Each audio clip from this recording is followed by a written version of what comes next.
Hi, it's Fias Tarot. Hello, all signs. So this is your messages, energy check-ins, and prediction reading. Okay? So, yeah.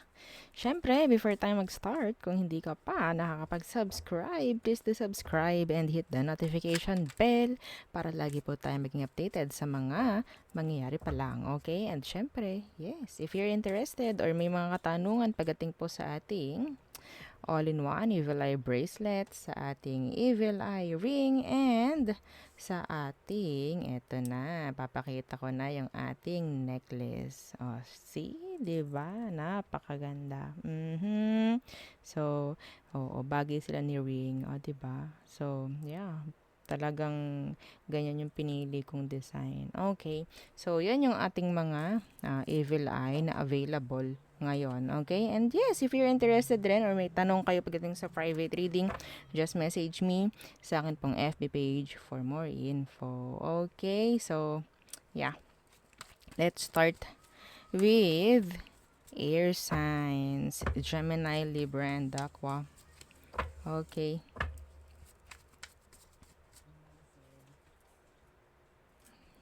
Okay. Gemini, Libra, and Aquarius. Anong message for you? The Nine of Cups in reversed. The Hermit. Okay, so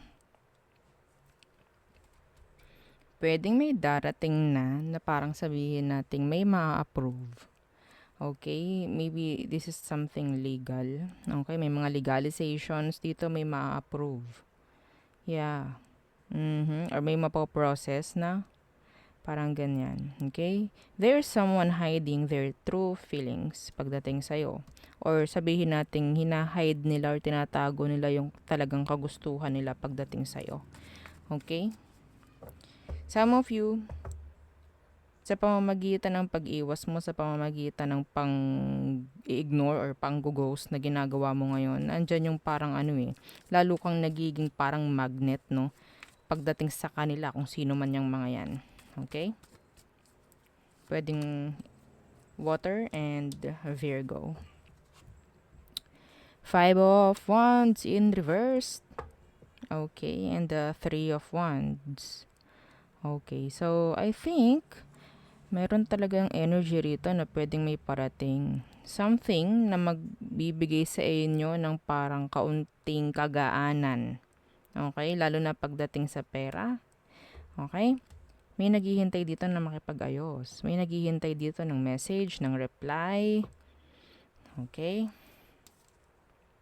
Yeah, they're sabihin natin parang conflicted or andyan yung parang isip sila ng isip pagdating sa'yo. Fire sign and air sign like you. Okay? May mariresolve na issue dito, air signs. May mariresolve. Iiwas nyo yung sarili ninyo sa gulo or sa arguments. Okay? The Five of Cups in reverse. Okay, so I think some of you, you're sabihin natin nasa moving on phase or moving on process. Okay, or healing. Okay, the Page of Swords. Okay, some of you, pwedeng mayroon ditong isang tao, no, na parang magbibigay sa inyo ng parang mas madaling process para makapag-heal. Okay, some of you, pwedeng ikaw itong merong ibibigay sa universe sa'yo para mapadali yung healing process na ginagawa mo. Okay? So, pwede kasing iba sa inyo nahihirapan. Merong ipapakita, merong ipaparinig, something. Okay? Para mas maging okay ka. In general. Some of you, there's someone who is stalking you. Okay? Tinitingnan kung nakaka-move on ka na from them. Okay? So, there. Pasensya na po sa ingay kung naririnig ninyo. Okay, next. Fire signs. Aries, Leo, and Sagittarius. Okay? So, anong meron? Anong kailangan mong marinig, malaman? Okay, fire signs. Yeah, don't forget to like, share, and subscribe. Okay. So, what's for you, fire signs? The Two of Pentacles in reversed. Okay, dropping. Okay, some of you, this is a pause. Okay, Seven of Swords in reversed. Something, pwedeng may malalaman yung iba sa inyo, like secrets. Meron ditong, oh no, may takot ditong ma-reject. Yeah, the Fool. Meron ditong natatakot na ma-reject. Okay, pwedeng earth. Earth with air. Yeah. Takot silang gumawa ng decision. Takot silang maybe magsabi ng totoo sa'yo. Okay? Maybe they're like, sabihin natin parang, or ikaw, itong parang nagiging guarded, okay? You're setting healthy boundaries from this person, okay? Kung sino man to. Yeah, natatakot silang lapitan ka, or natatakot silang mag-open up. Okay. May mapapagbintangan. In general, may mapapagbintangan. Okay, the Emperor, the Ten of Pentacles in reverse. There's an issue pagdating sa workplace or with your boss. Okay. Some of you, meron kayong parang bibilihin, something like pricey. Okay, pricey, mahal. Parang ganyan. Para ipakita kung anong meron pagdating sa'yo. Like that. Andito yung energy na parang may ipagyayabang. Dahil gusto ng, meron ditong Aries or Earth sign, no? Parang gustong ipakita kung anong meron siya. Gusto ng attention. Okay, some of you, pwedeng may gustong makakuha ng attention mo. Okay? Meron ditong nagmamatigas pagdating sa'yo or ikaw itong nagmamatigas. The Nine of Wands in reverse. Yeah, the Knight of Swords. Nakakuha ko ng energy dito na parang gusto nila is mag-reach out ka sa kanila. Parang ganyan. Mangailangan ka pagdating sa kanila. Parang ganun. Kasi maybe may mga nakikita itong mga ito na maybe you're dropping them or parang wala ka ng pakialam sa kanila or like sabihin natin parang may something ka na pwedeng hindi na parang because of that na meron ka, hindi ka na napunta for them or hindi ka na napunta sa kanila or whatsoever. Okay? So, gusto nila, parang gusto nilang makuha yung attention mo. Meron silang gagawin, something, may bibilihin, something. Okay? Yeah, may energy dito kasi nakakainis yung energy actually. Dahil gusto ng taong ito is kailanganin mo siya. Okay? Gusto nito na parang ibigay mo yung attention mo sa kanya or tumaas yung tingin mo sa kanya, parang ganon. No? Pero, yeah, I can't. Oo, ayoko ng ganong energy. Ang pangit lang, no? Okay. So, Nine of Wands in reverse, the Knight of Swords. Someone will drop their guard para lang makausap ka. And yes, sabihin natin pwedeng nag-i-stalk na ito. Alam niya kung paano gagawin pagdating sa'yo. Okay. Be careful putting trust, or giving trust, sa kung kanino man agad-agad. Okay, kasi pwedeng hindi naman talaga sila ganoon tulad ng pagkakakilala mo. Hindi mo pa nakikita yung real color nila. Okay? So, I don't know. Meron ditong parang nagmamadali na makausap ka. Or gustong-gusto na makagawa agad ng action para makausap ka. Okay. Water signs. Cancer, Scorpio, Pisces. Anong message for you?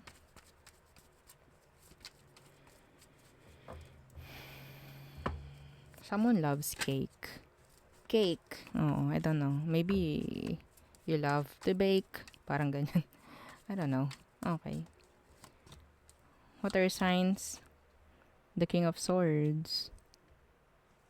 This is truthful or something parang open or being honest, loyal. What's with this? Strength in reversed.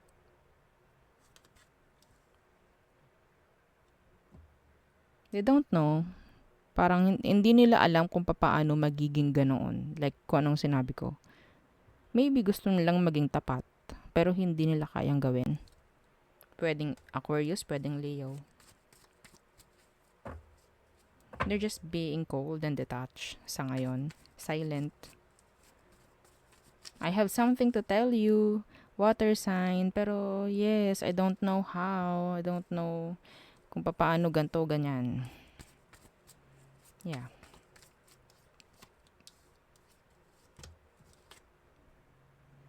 Hermit in reversed. Someone is sad dahil hindi nakukuha yung gusto nila. Maybe ikaw yung gusto nila and hindi ka nila makuha. You know, some of you, this is your past person or maybe you're sad pagdating sa mga hindi nakukuha sa past. Or hanggang ngayon, inaasa mo pa rin pero hindi mo pa rin makuha. Yeah, see? The Nine of Swords. Tingnan nyo, nag-iiyak siya. This is sad.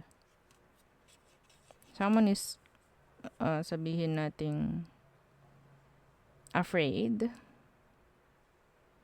Too afraid. Too scared. Scared of the, sabihin nating, negative thoughts or kung ano mang iniisip. Napapangunahan ng takot, napapangunahan ng kaba. Okay. So, wala tayong magagawa kung ganun. No? At parang magmumukmuk na lang sa isang tabi. Parang walang karapatan, no? Na magmukmuk dahil hindi naman ginawa ng paraan. 'Di ba? Oo, parang hindi ka tanggap-tanggap na maging rason yung natakot lang. Kaya malulungkot ako. Kasi hindi ko nakuha kasi natakot ako eh. 'Di ba? Yes, 'di ba? Pwedeng Virgo, pwedeng water sign. Someone wants to reach out, pero they're not doing it. They're just thinking of it. Planning. Okay. What else? Yeah, the Four of Swords in reverse. They want to speak. Yeah. Some of you, kung anong gusto nyong mangyari, kung anong gusto nyong sabihin, sabihin nyo. Okay? Yeah, the Five of Cups. Like, magre-regret ka na lang after. No? Kung hindi mo gawin, kung hindi mo sabihin, okay, sige, mag-regret ka na lang. Okay? Nasa huli nga daw yung pagsisisi, ang sabi. Okay.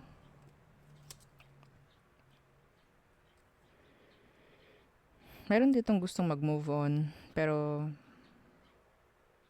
nahihirapan. Okay? Meron ditong gustong mag-move on and then, if a past person is returning, they just want to move on. Okay? Like, kung makakapag-usap kayo, mas mapapadali, no? Parang mas mapapadali yung process ng kanyang healing. Parang ganon. Alam niyo na. I don't know. Okay. So, yeah.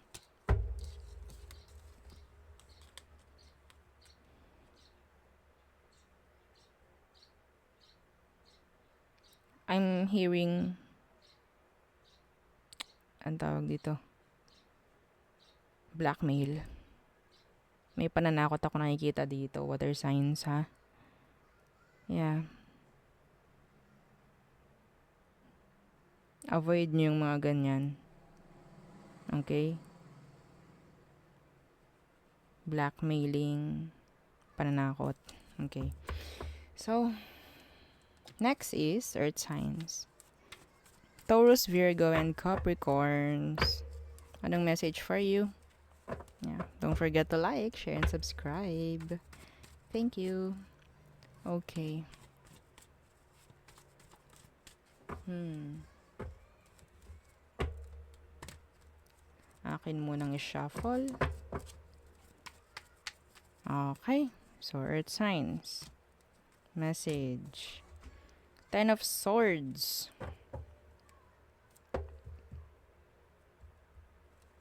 Okay. So, energy of defeat. Energy of loss. What's with this? The Ten of Pentacles. Oh. This is pwedeng ano eh, energy. Energy ng changes. Okay? Pagdating sa kaperahan. Yeah, see? I'm seeing stability here. Some of you, there's growth, no?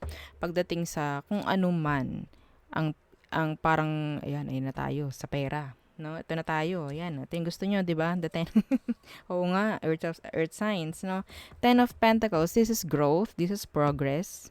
Okay, so there's changes. After ng parang ending or parang sabihin natin hindi naging maganda, there's ups and downs na sinasabi. Pero yeah, I'm seeing some of you, this is stable. O, stability ang nakikita ko rito. Okay, o, si lovers nakabaliktad. So, ayaw nyo no, no? I can't. Oo. Yung iba sa inyo may chance na sabihin natin if that's uh, regarding love, no? May chance na magkaroon pa rin ng another beginning or sabihin nating chance, no, na magkaroon ng ang tawag dito, parang long-term relationship with someone. Okay? Or sabihin nating may kasal din. Okay? Pagdating dyan. May chance. Yeah. Yep.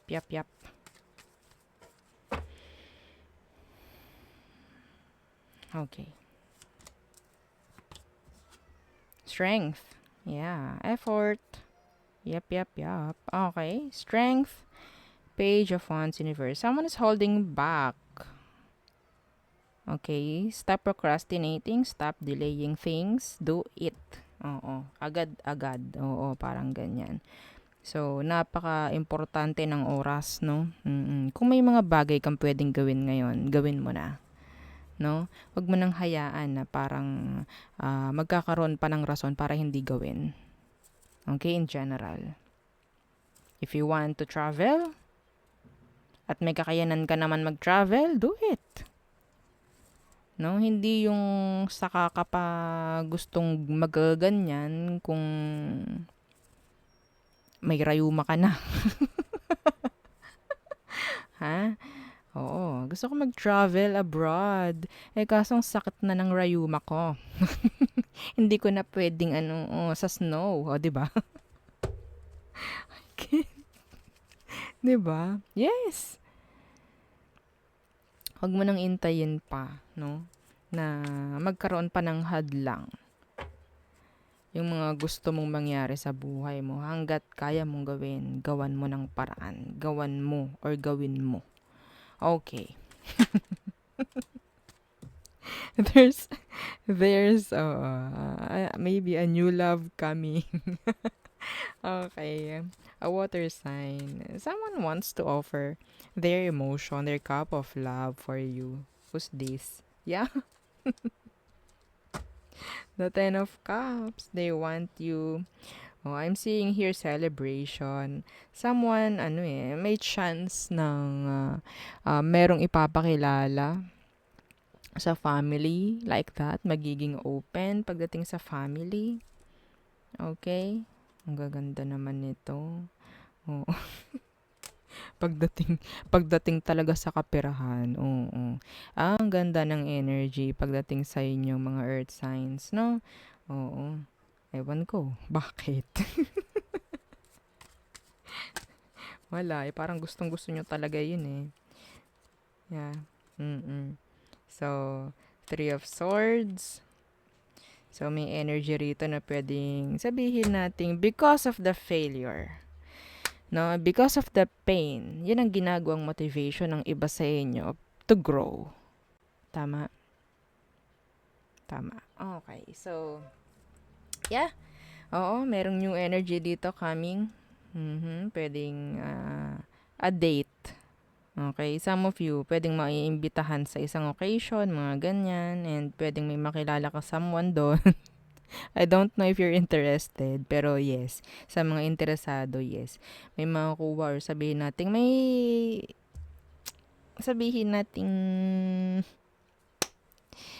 yun nga, bagong person, okay, pero hindi agad-agad magiging open. So, it's like a slow moving animal.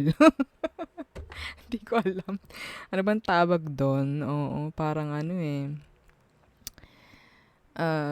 Wala, mabagal lang na connection. Parang slow burner yan. Thank you naman. A slow burner connection coming pagdating sa inyong mga earth signs. Okay, so yeah. Yan ang ating reading for you all signs. Again, don't forget to like, share, and subscribe. And follow our FB page. Thank you. Bye.